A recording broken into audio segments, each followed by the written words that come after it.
Next up on the podcast, we've got soul, R&B, and blues guitarist, artist, bass player, 2023 Presidential Lifetime Achievement Award winner, and the real Bear from Chicago, Bear Williams.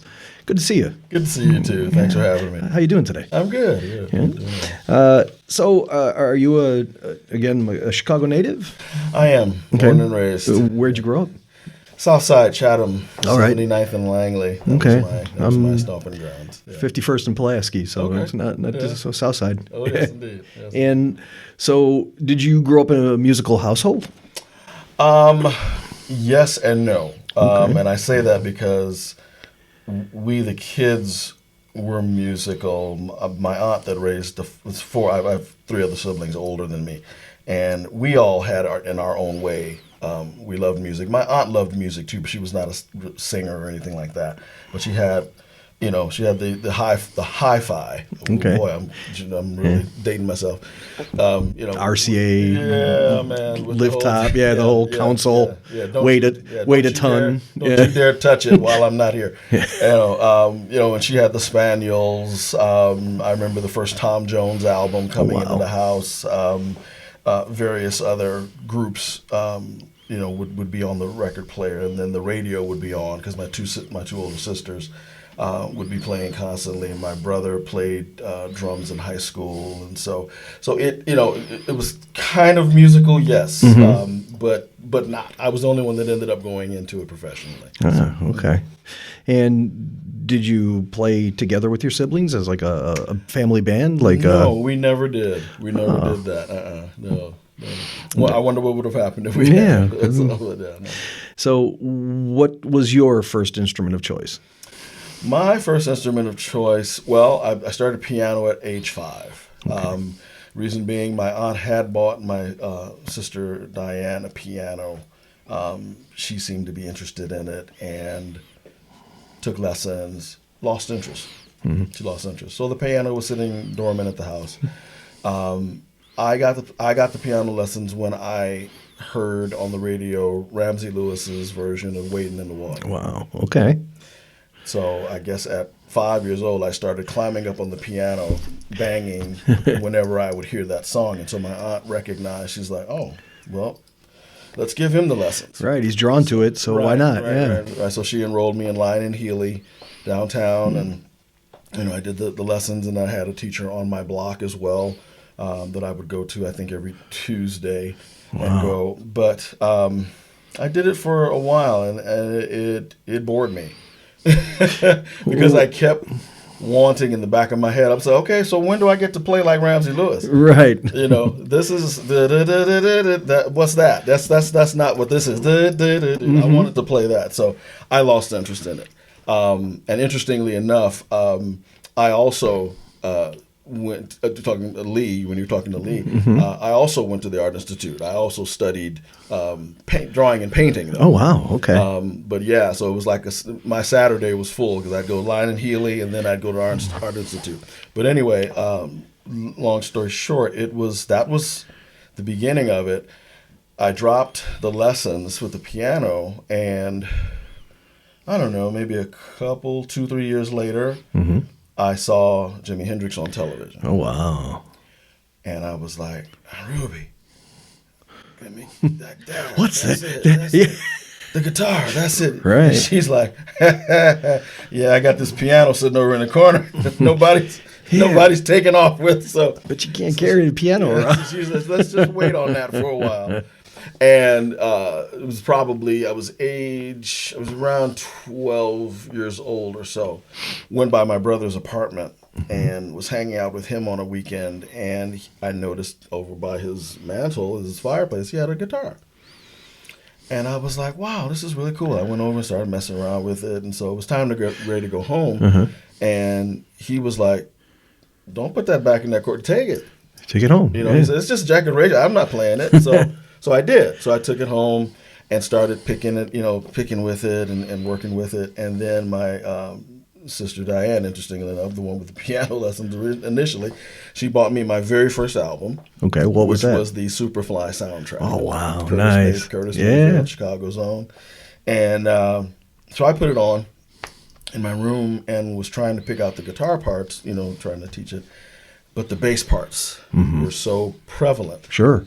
I was like, "Oh, this is something stirred in me," and so I instinctively took the top 2 strings off the guitar, and that was my first. Don't bass. need those. Get those out of I here. know, yeah. What do you need that for? So that was my first bass. I taught myself how to play from there. Bass. Yeah. Now, did you learn just like listening to the songs and learn the songs and just would put the record on, play along with it? Yeah. And, wow, that's great. Yeah, but fortunately I had the background of, I didn't know it was ear training, but having the piano, I could tell, I could tell a whole step between a half step. Didn't know what I was doing then, but I knew how to get to it. So that was the part that came pretty easy for me. So. But the piano lessons gave you a little bit of theory, Yes, though, it right? did. Yeah. Okay. It did. Good. It did. And so then you went primarily into bass. What was your first bass guitar? My first bass guitar was a copy of a Gibson SG. Okay. Complete with the mute with the mute on the back. Right. That was the very first one. Had that for a couple of years, and then graduated from that into a Gibson Grabber. Okay. That was Yeah. my next Yeah. bass. That was the next bass, and then went from there to whatever else. I don't have any of them. That was my next question. Do you still have the grabber? In retrospect, boy, if I had kept all of those things, it would have been great. But no. So then, what was your first band experience?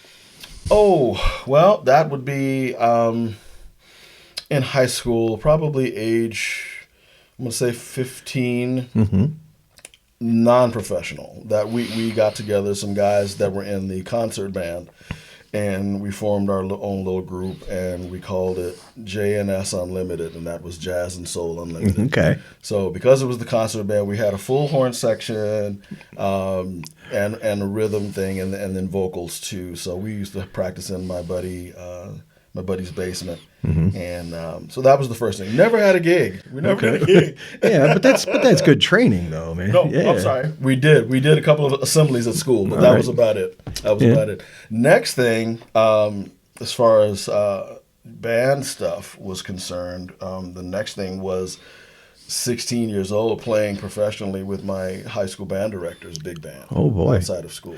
Okay. His name was George Hunter, and it was George Hunter and the Moonlighters. Okay. And so, I mean, professional at 16. That's so paying gigs. Exactly. Wow. Okay. Yeah. And how often did you play with this band? He was doing weekends mostly. We'd play, I don't know, maybe 40 times a year or something like that. Yeah. Because he was doing cocktail hours and some weddings and stuff. So I was the young guy in the group. Everybody else were, and the reason they were called the Moonlighters because they were all teachers and doctors and lawyers and dentists and all that stuff. So it was a really great time for me to be around men. And they all took me under their wing and showed me how to be mature and show up on time and do all of that stuff. Yeah, so it was really cool. On time and prepared. Exactly. Exactly. And so it was an amazing mentoring program then. Really, it really was. So were you able to, increase your theory knowledge through playing with this band also? And yeah, them, and then there were some other groups that came along through that thread of time that I worked a little bit after I graduated. A little bit. Phil Upchurch came along, another Chicago zone. He taught me a bunch, and then Vince. What's Vince's last name? Shoot, I can't think of it now. Anyway, Vince Willis. That was his name. Vince Willis. He was a Southside keyboard player and singer-songwriter. Really talented. Okay. He's the one that taught me how to walk the bass. The keyboard player taught me how to walk the bass. Right, nice. It opened up when he gave me one lesson, and it was like, it just blew my mind. I was like, that's what this is? Oh, okay. So it opened up a lot. So I had a lot of different people showing me different things. Yeah, my high school band director was really good. He would take us actually, I do this now even with my own music students. We deconstruct songs, and so he would do that in high school. He would take a song, somebody would bring in an LP, and he'd put it on the blackboard. It's like sentence diagramming, right? Okay, so can you walk me through that a little bit? How do you deconstruct a song? Well, for me, I mean, I'm teaching bass, so teach bass and guitar. But for my bass players, I'm pulling out first of all, we're establishing the key. We're establishing the scale that goes with that key. We're establishing the chords that go within that scale. All right. So we're building. It's all the building blocks, and I'm trying to get them to understand that it's really. It can seem complicated, but it's really that simple if you look at it from those standpoints, and then how to get from one chord in the chord progression to the next. Okay. And that's the linkage that bass players play. It's like, oh, so how do you play that fancy stuff? Well, that fancy stuff is the stuff in between. Nice. Yeah, absolutely. The roots. Right, If you play the roots, it's going to be this, it's going to be this, it's going to be this. If you play the roots and the fun stuff in between, you got all that extra stuff. So we learn about all of that, what that means. A lot of times it ends up being a pentatonic scale or a derivative of. Right. So I tend to teach my students, okay, that is this. They're doing this, so that they can understand in that way, and it does help, and it's a lot of fun for them too. Yeah, and so now you were saying that you got bored with the lessons. So as an instructor, I'm going on a tangent here. As an instructor, then how do you get to them to keep them, hungry? Let's say for it. They bring in songs that they enjoy. Okay. We start with stuff that they like. Same thing with my guitar lessons. I do, and most of my bass lessons are online. So I have students in Germany. I have students, as far as California and the States. But here at Old Town School, everybody's in the room with me. So I always canvas everybody. I'm like, I put a song on. I'm like, what do you guys think about this song? Is it cool? Do you like it? Is it resonating? And then most of the time they're yeah. I'm like, tell me if it's tell me if it's not hitting you, because if it isn't, we'll do something different. Okay. And so generally it has to have some sort of connection with the person. So if your piano teacher had taught you Ramsey Lewis records, you'd be a piano player today. Right? I very well might have, because that's what I was looking for, and I couldn't express it. I couldn't tell them that. That was a quiet conversation within my head. When are we going to start that? I never said it. Okay. Because I knew in my heart of hearts that I probably really wasn't ready for it. But just in my mind, I was like, boy, let's just go from here to. From here to here, right, immediately, and that's what I wanted, So now you were in Los Angeles doing studio work. Was it okay? Yeah. Was that something that started here, and then? Yes. Okay, how did you get into that avenue then? Again, my band director. Okay, high school band director. He was busy. He was a school teacher, obviously. He had his big band, and he was also a woodwind player. Okay. And he played on a ton of the sessions that were coming out of Chicago as a woodwind player. Sure. And so he, around age 17 or so, he took me into the studios. My first stuff was down at Brunswick when Record Row was still here. It was leaving, right. It was at its end. It was migrating out. Yeah, but I did some stuff at Brunswick. He took me down and said, hey, this kid is playing great. Put him on some records. And so I ended up, doing some stuff with Jerry Butler, some stuff, 2 albums with Gene Chandler. Wow. This is 17. Yeah, 17, 18. Holy cow. Yeah. That's amazing. Yeah. Okay. So I was really blessed. Again, in there with all of these Chicago giants, Morris Jennings on drums, Carl Davis, was the, record mogul, and Sonny Saunders, great arranger, Tom 84 from Earth, Wind and Fire's arrangements. These are all people in the room with me. Right. I am this kid learning, on the go. So it was, I am really blessed. Trial by fire. Yeah, absolutely. Yeah. Wow, that's incredible. So then, my understanding though was that Chicago was mostly jingles and recording. I mean, was that or? It was there was a lot of jingles. There was, which I did a few, not a lot. That was really clicky. Okay, so, yeah. It was really clicky, and so it was really tough to get to crack that. Okay. But there was Joy Art here. There was Procter and Gardner, a couple of other big agencies, and they were constantly turning out radio commercials, TV commercials and stuff. So then, what sparked the move to Los Angeles?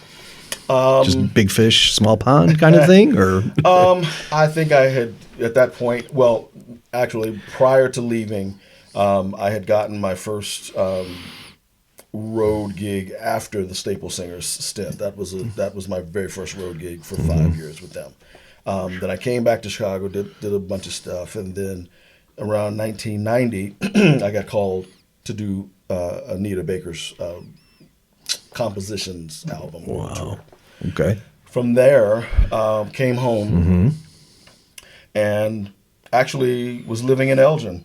Actually, not too far from here. Right, exactly, right up the road. And the guys in the band, after the tour, man, you got to move out here. You got to come out here, man. You'll work. We can get you work and da da da da da. And so it was like, okay, well let's see. Let's just take a look. And so 1991, packed up everything and moved to LA and stayed for 25 years. Man. So, and I mean, I saw online in one of the bios just a list as long as my arm of artists that you worked with. Now, did being so young and kind of how do I say this? When a lot of people are young and thrown into these situations, they don't know to be scared, because they're too young. And older people are like, oh, what am I doing? So did that kind of, being in the environment you were in at 16, 17 years old, being around all these giants, and then once you got to L.A., oh, there's Anita Baker, there's, Alanis Morissette, there's this person, there's Steve Perry. It's like, oh, okay, yeah, it's just. Yeah, there was, you had your moment of, wow. And then you had to get to work. Right, you got to shake it off and say, okay, get to work. Yeah, my first session in LA was with myself on upright bass, George Duke on piano, Paul Jackson Jr. on guitar, and the late George Duke, also the late Ndugu Chancellor on drums. And so I'm sitting in the booth with my upright bass, and we were on a break for a quick break, and I just looked around the room, and I was just like, wow. This is really, this is really cool. Next, you gotta shake it off, right? Yeah, you gotta be a fan for a minute, but you got to get back to it. So yeah, it's really that was really it. If whoever you meet, you're just like, pleasure to meet you, and inside you're like, gee, really? Wow. This is really, really cool. Give it a couple seconds to go, okay, all right, now work. Kind of shake it off and get back to work. Yeah. Because when I moved to LA, I was there not quite 6 months, and then I got the call. Freddie Washington had left George Duke's band. And I got the call from George because he had met me through Anita Baker. We had played the Greek Theater, and he met me. And he called. He said, hey, man, would you come? Would you mind to come, and play some stuff for me over at the house? And I'm like, sure, yeah, So I hung up. I'm super excited. About 5 minutes later, he calls me back. Now this is kind of the fabric of what I've worked with throughout my career. He called me back about 5 minutes. He's like, you know what, man? Just show up for this session. I don't need to hear you. I've heard you. That was it. He's like, why am I going through this process? Right. I know who you are. I know what you can do. Just come to the session. And so that's kind of how it all worked. Right.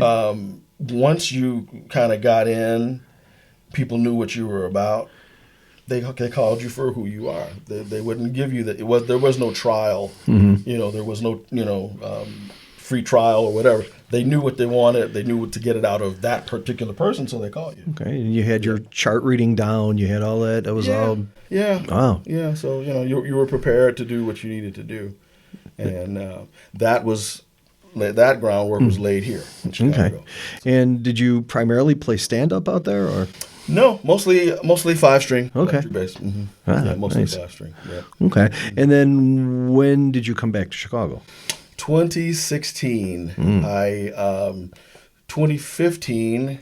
I was playing here with. We were playing Taste of Chicago. It was closing with the band Frankie Beverly and Mays, Okay. who I had been with for many years up until recently. He just retired, and I had met my high school sweetheart again, and we at a chance meeting, 37 years apart, had been married. We both had adult children, and met each other again, and.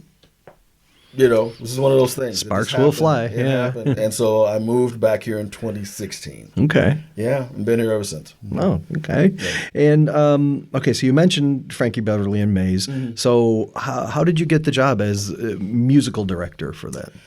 Well, that was an interesting journey because I got called by a friend of mine who was in the band at the time, Wayne Lindsay, great keyboard player, songwriter.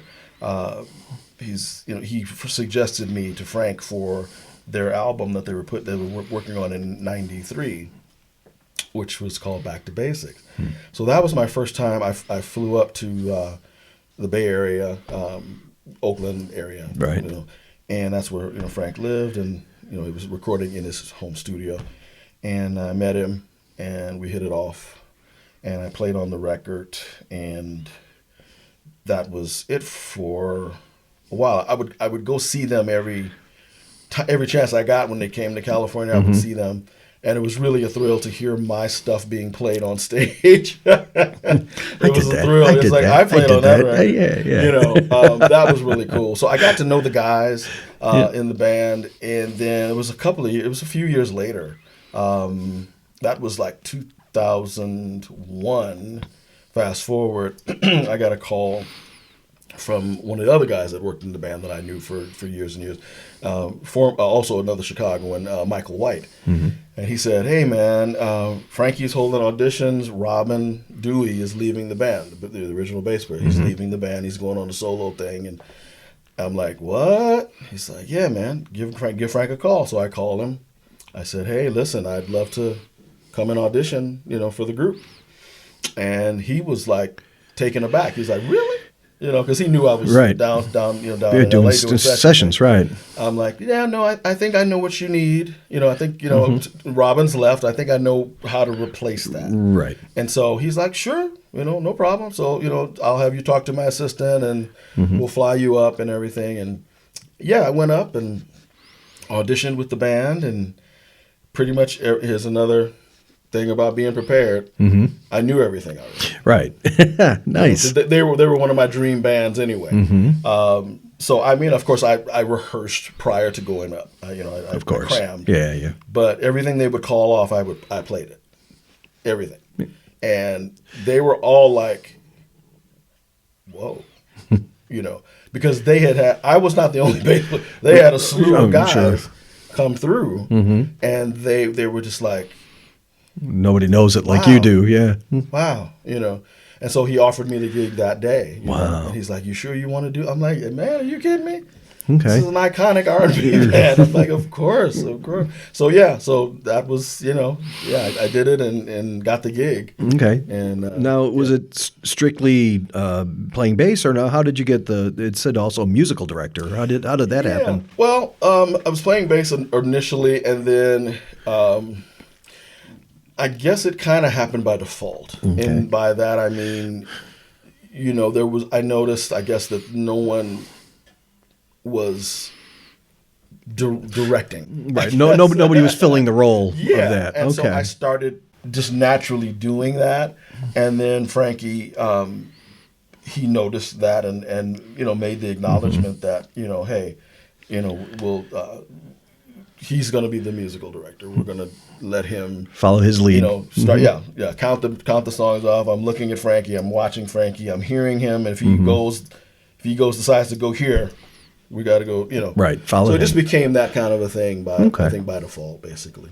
Oh, that's fantastic. Yeah. And then that led to it's TMF. Yeah. That sounded like a really interesting project. Is it? Is it something you're still involved with? Yes. Okay. Yeah, it's brand new. We're 1 year old. Oh wow! As of May, and what that is, that's an offshoot of the band that was Maze. Frankie had just retired recently.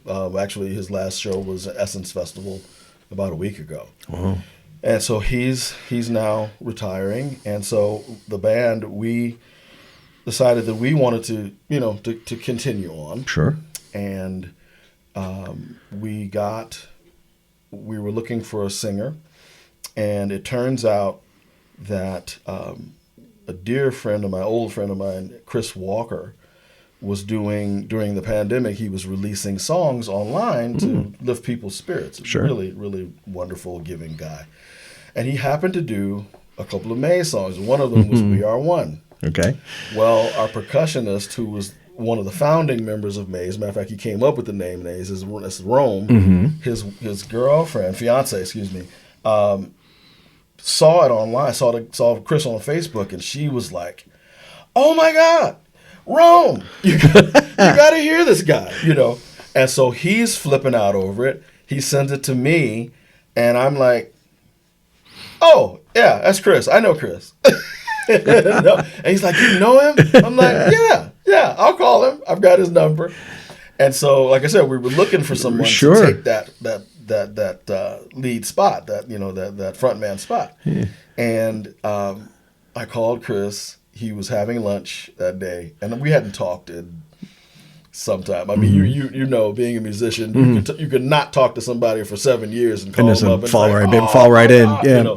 That kind of a thing. And so I call him and I said, "Yay, this is I used my real name. I said, "Hey, this is Larry Campbell. How you doing, man? You remember?" He's like, "Man, stop." Yeah, I remember you. Of course I remember. Yeah. And so I didn't tell him all the conversation. I said, "You want to join us on a Zoom call next week?" All right. So he was like, "Well, man, I don't know. Does he want me to sub?" Because he plays bass also. Okay. He's like, "Does he want me to sub for him with Maze? What is it?" So I called him. And we got him on the Zoom call, and we let him know what we were doing. And we said, now we're vetting a few other people. We're vetting some other vocalists. And he said, "Well, hold it.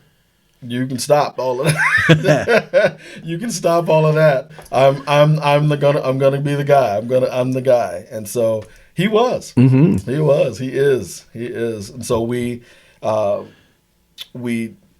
he was the last piece of the puzzle. Yeah. And so from there, we did our first couple of shows last year on Chastain Park in Atlanta. We did, Freedom Over Texas in Houston, 4th of July that year. We also did Memorial Day in Houston, also at a big theater as well. And we just went on from there, and we had the presence of mind to realize that even though we were continuing the legacy of the music of Frankie Beverly and Maze, that TMF, which is TMF the Music Forever, that's the name, the acronym, the words for the acronym, that we needed to have our own identity. Okay. And so with that, we went into the studio and we recorded our own album, which was released in, September? Okay. Last year. And the name of I can't remember. Yeah, it's been a couple of months. And the name of that album, and we can find it on Spotify? Yes, you can. Okay. It's TMF The Music Forever, Volume 1. Okay. Oh, very cool. And it's our, it's all written and produced by the members of TMF. Okay. And it's like, we call it Maze 2.0, but we're really proud of it, and it's getting really, really great reviews, on the independent charts. Okay, outstanding. It's been doing well overseas as well, UK and Europe. Okay. And so so we're really, really proud of it. And again, So it's a twofold thing. We're doing our own identity, but we're also paying tribute to the Maze stuff. So when people come to our concerts, they're going to hear both things. Well, yeah. Okay. So now I got to shift gears and ask you about the Bear Williams Band. And so was it a difficult move to go from sideman to frontman? Yeah, in some ways. Okay. Sure. How so? Sure. Everybody's looking at you. Yeah, true. Yeah. You know, excuse me. Yeah, everybody's looking at you. You're the one that you're it now. That really, it's the same thing. I'm gonna just piggyback on again the TMF thing. Same thing. We no longer have Frankie in front of us. Right. It's all of us. It's us now. So it's the same thing with the Bear Williams thing. It was like, oh boy. Yeah, now you're fronting the band. Now you're the one that has to say, go left. Right. Go left, go right, stop. Don't do, And so it's a little bit of an adjustment, but it became a labor of love. Okay. And how long has this been going on? Since 2017. Okay. So it's fairly recent. Fairly recent, yeah. Okay. Yeah, the band is made up of very similar to Reverie Stone. We do the thing where it's I'm a single, I'm a solo, I do a duo, trio, full band. So nice. Full thing. Very cool. Yeah. And you've done some recording with the band. So and you have hopefully I can pronounce his name right. You have a songwriting partner, Rick Zaharidis. Oh yeah, Rick Zaharidis. Yes. Zaharidis. Okay, I got to roll the R. That's the only part I didn't get. Yeah. Okay. Yeah, from the first album, actually the first album and the first EP, which were done in L.A. With that was the first band. It was Waters of Love. Right, Waters of Love, and then there's Blues Rebel. Okay. Those two EPs, which are both on Spotify. So, Okay, Waters of Love's full-length album, though, right? Full-length. Okay. Album, yes. Trying to listening through them. I've been for the past couple of days. I enjoy both of them a lot. Thank you. And Waters of Love, gorgeous track. Thank you. And why did you choose that one for the album title? I think I looked through everything that we had, that I had in terms of the album, and that just stuck out to me, And then I saw, then we got the photography, and I was like, there it is, that's it. It was just one of those natural. Right. It just felt good. It was like with the picture of the lady in the water. Right. I was like, yeah, this is it. That was your artistic eye from the Art Institute as well, right? Yeah. So, the second track on Waters of Love is a cover of "Stay With Me" by the Faces. Yes. I love what you did with it. I love that you rolled the meter down a little bit, and it grooves a lot more. Thank you. Yeah. Thank you. I think I might actually steal that for Be my guest. Not a problem. So, of all the songs that you could have chose, Frankie Beverly and all these other people you played with, why that one? That's always been a favorite of mine. I was a huge fan of the late Phil Chin. Oh yeah. Rod Stewart's bass player. So that song always just got me. The lyric was just, it's pretty wild. Yeah, it's pretty wild. Does it work really in these modern times? It really does. Because I play Tonight's the Night, and I always kind of like, don't say a word, my virgin child. Okay, so I was like, Janet Jackson did it. It's okay. I know. There's certain songs you're like, this lyric is problematic, but it's still a great song. It was just one of those cool songs. It was bluesy, but we wanted to, as you'll notice, the Waters of Love album, it kind of gravitates from traditional to, a little not so traditional. Right. So it was just one of those cool little songs. We were like, let's try this and see if we can do something different with it. Yeah. That's how and you did, and it's outstanding. Thank you. So, then moving on now to the Blues Rebel album. It kicks off with this traditional bottleneck slide and very Delta blues feel to it, and it's taking you like okay, and then all of a sudden, boom! It just kind of hits you upside the head with this, I don't even know how to describe it, but just yeah. So I love that arrangement. So it's got to be a fun song to play live. It is. Okay. It is very much so. Yeah, very much so. Yeah, it's a lot of fun. And who decided on that arrangement? Ricky and I were kind of working at his place, and if I remember correctly, it just sort of came. He was one of those guys. When I met Ricky, we were doing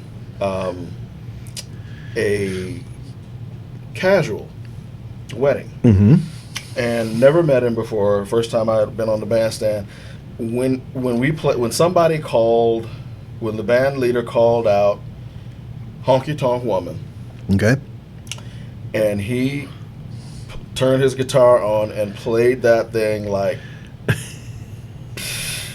I was just like, oh yeah, you and I got to talk, because I just immediately felt all of the blues sensibility, right? And so we clicked on that level, as well as friends, and he just knows what to play, okay. And so when we did that whole, I think I came up with the concept of the song, and then he went in the studio and put the the harmonic thing. Boom, boom, and he went into his thing. So, it's very cool. Yeah, thank you. Okay, so now it shifts gears then to Evening Train, which it's just beautiful song. Thank you. Yeah. So it's more pop rock, right?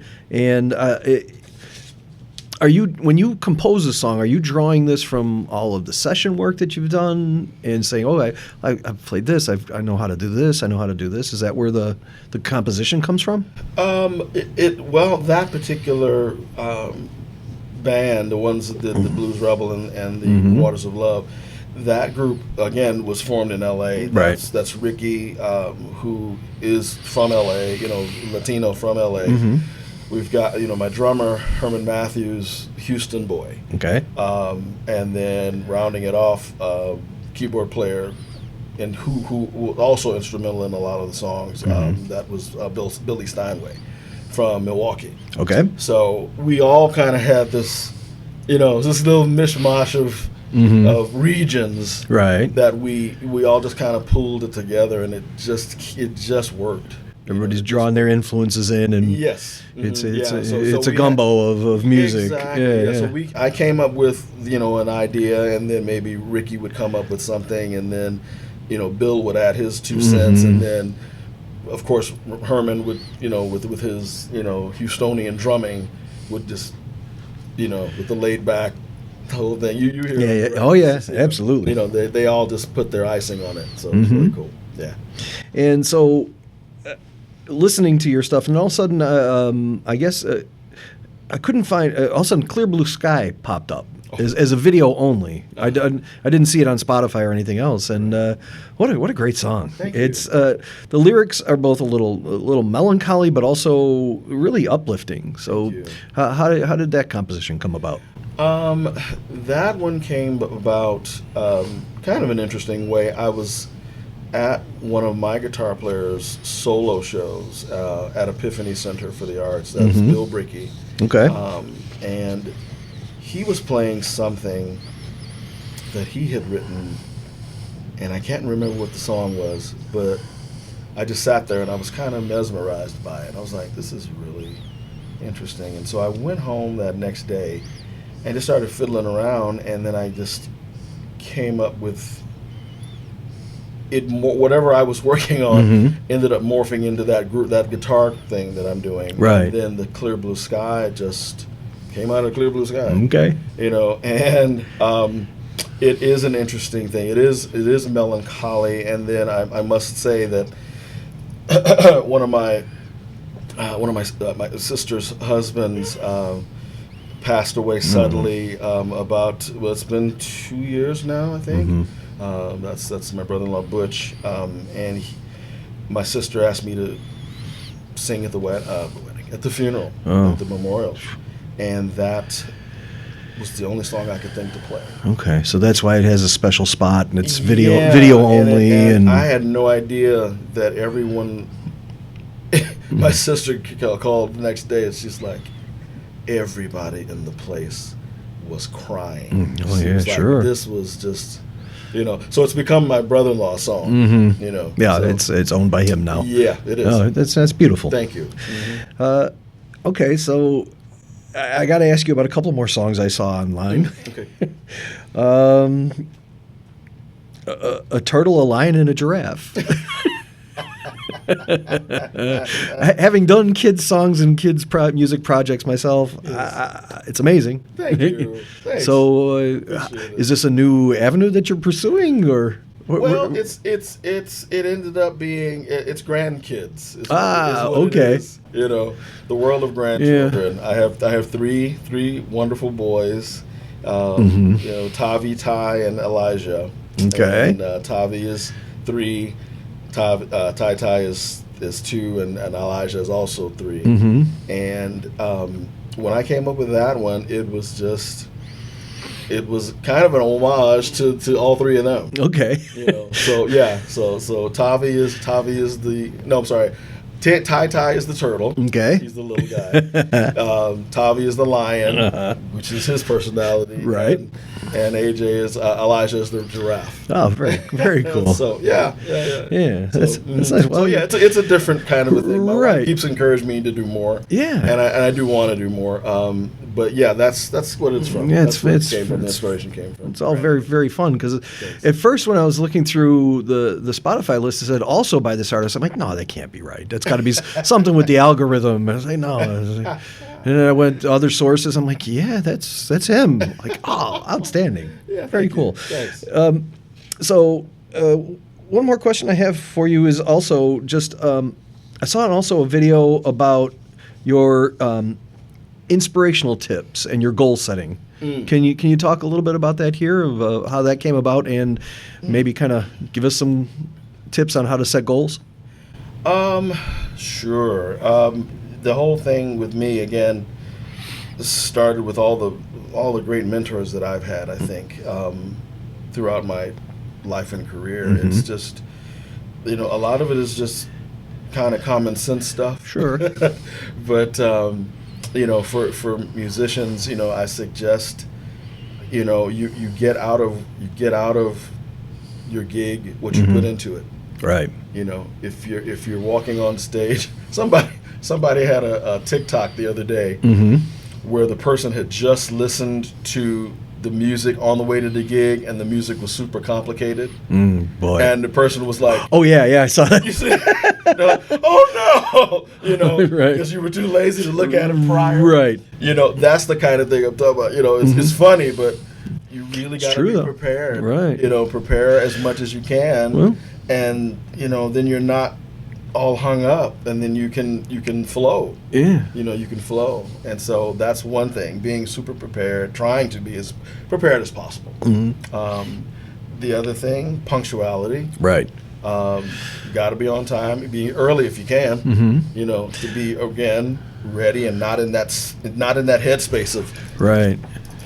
You don't want to be that guy or that girl coming in and everybody's at the downbeat and you're like, I was playing with a bunch of Latin musicians, and we did one show, and I was like, okay.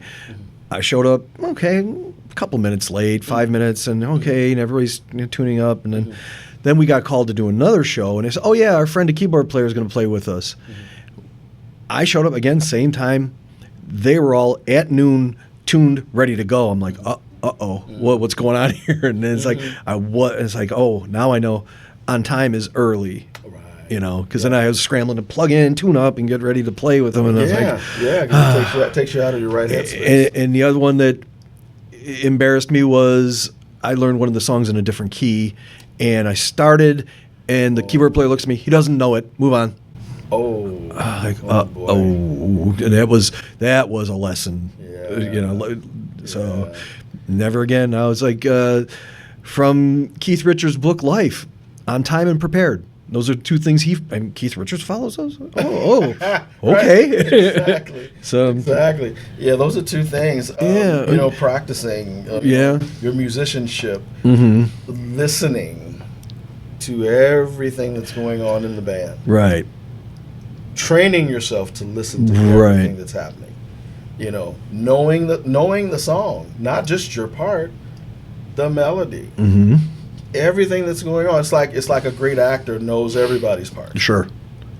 It's the same thing. It applies. Yeah. It applies. Okay. And again, it's all helping you Yeah. to be the best you can be. So Fantastic. yeah. Okay. You know, and I've had my stories. And I don't think I was perfect. You know, I got pulled aside more than a couple of times. You know, you're gonna have to be on time. We're gonna have to find somebody else. Because guess what? There's a ton of other people that are ready to take your place. Yeah, sure So enough. you know, so you need to give them that incentive to be able to say, no, he's good. You know, or she's good. You know, we'll call him. He's dependable. You know, yeah. And ghosting, God, don't ghost. Don't do it. Ghosting. Okay. If someone calls you for a gig, or if someone you've given someone your commitment, keep the commitment. Yeah. Don't just say, okay, I'm going to show up, and then don't show up. That's career death. Oh, yeah, absolutely. That's career death. Because you don't know who those people know. And then if your Exactly. name comes up, hey, do you know this guy? Exactly. Yeah, don't ever use him. Right? He never showed. Right. Exactly. That's really, really, and it seems like it's something that you wouldn't have to say, Right. but yeah, sometimes people allow their personal stuff to maybe get in the way. Or whatever, you know. Well, I broke up with my girlfriend, or you know, my mom passed, you know, and Right. it's horrible. Sure. But you made I know it's horrible, and that's a terrible thing. But you made a commitment, so at least if you can't make it, As soon as you know you can't make it, let them know. Right. Yeah. Exactly. And then you can go and do what you need to do to heal yourself and whatever. But let them know so that they're not hung up. And you may have damaged that bridge, but you didn't burn it. Right. Right. Absolutely. So, yeah. Absolutely. Yeah. Ah. Well, Bear Williams, it was really a pleasure to talk to you. Same here. Thank you. It's I very, had so very much good. fun, and I had 4 pages of questions to go through, and there's a lot more I can touch on, though. But it was a pleasure to meet you. I enjoy your music, and Thank you so much. You got a new fan. Thank you, man. Appreciate it, brother. Yeah. Thank you.